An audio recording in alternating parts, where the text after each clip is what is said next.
Now on the APEC VIP hotline, cutting-edge training for the serious athlete, apecgo.com. Joining us right now from the undefeated Troop Tigers, head football coach Dennis Alexander. How you doing, Coach? Good, thank you. Hey, congratulations on a big win, 14-10 over Tatum last week. Your first visit to Tatum, what'd you think? Well, I was very pleased with the outcome. We didn't do a very good job. I didn't do a very good job offensively in the first half. We got a turnover down there on the opening kickoff from Tatum, and we didn't take it in to score. And then we had some malfunctions on offense and poor play calling, I think, and by me. And we just were out of sync first half. Defense played great and kept us in the game, but we were down 10-0 at the half, and really we did some much better things and got some turnovers from them that helped in the second half. Talk about that second half. What kind of adjustments did you make at halftime?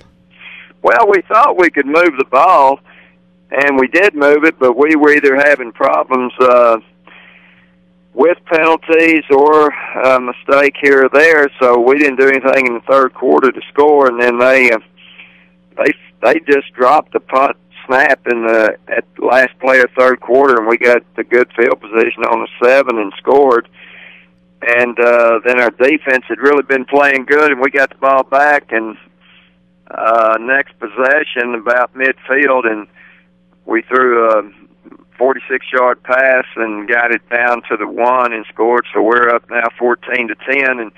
But the best thing, late in the game, they punted the ball down to the 1-yard line with 6 minutes to go in the game, and we take it and drive it 60-something yards and eat the clock up, and they never take over possession. So that was the best thing we did offensively all night.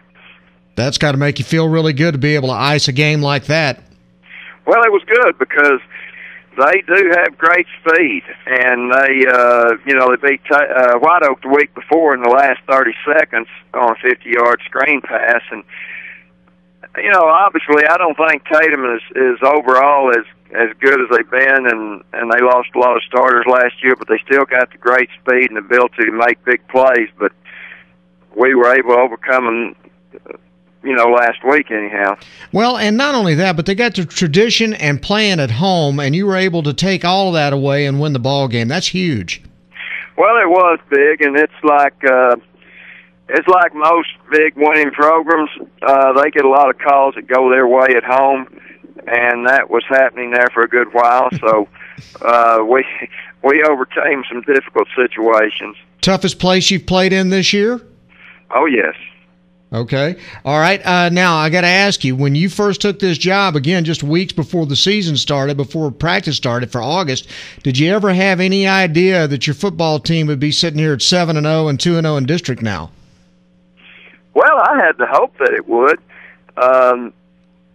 When I came in here and saw the kids, I thought we had good-looking players, and so I definitely had the aspirations of it. I just wasn't going to tell anybody, because then if we, 3-4, then it's going to be the coaching's problem. So, but no, I was hoping that. I've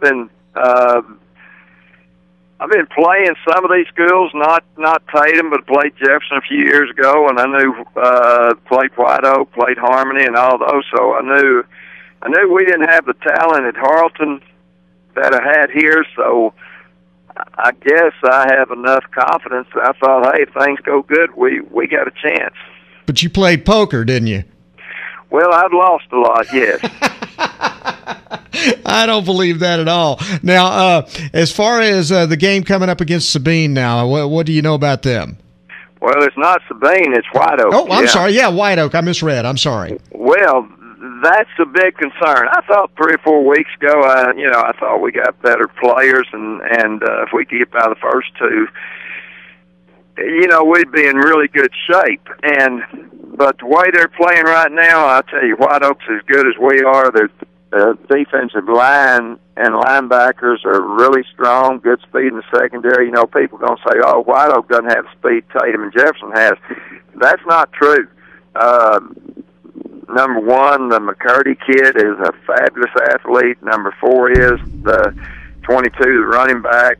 You know, they big power lifters over there, and great in basketball and baseball. They got great athletes, and if we don't play as well as we've been playing, we're gonna get knocked off. And you know, we take care of business.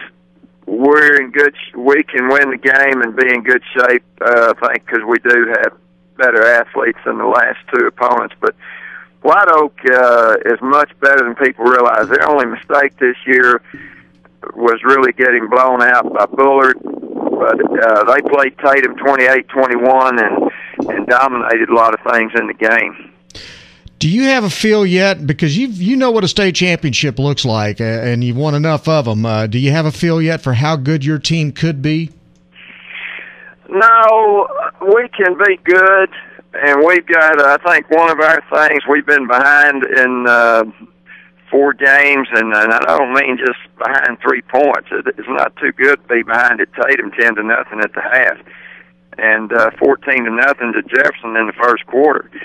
So we've got a lot of character on this team. I tell you, the kids, we make some mistakes, obviously, but boy, they're very resilient. They do hang in there, and we finally get something going. But I do think we got talent to play with a lot of people. I really do. We just got to get better and somehow coach them better. We're just now figuring out some things of what we can and cannot do. Well, it's been a phenomenal job, Coach, and you've got a great football team, and to put all that together in the short amount of time you've been able to do that, that's very impressive. Well, the staff has done outstanding, but we all know it's the players when it comes down to it, and the support you get. So it's been really good. Well, Coach, congratulations. Best of luck this week against White Oak at home, and we look forward to talking to you down the line. Hey, thank you, Bryan. All right, Coach. Coach Dennis Alexander from Troop and Bryan Houston Sports Radio Live on 99.3 Talk FM.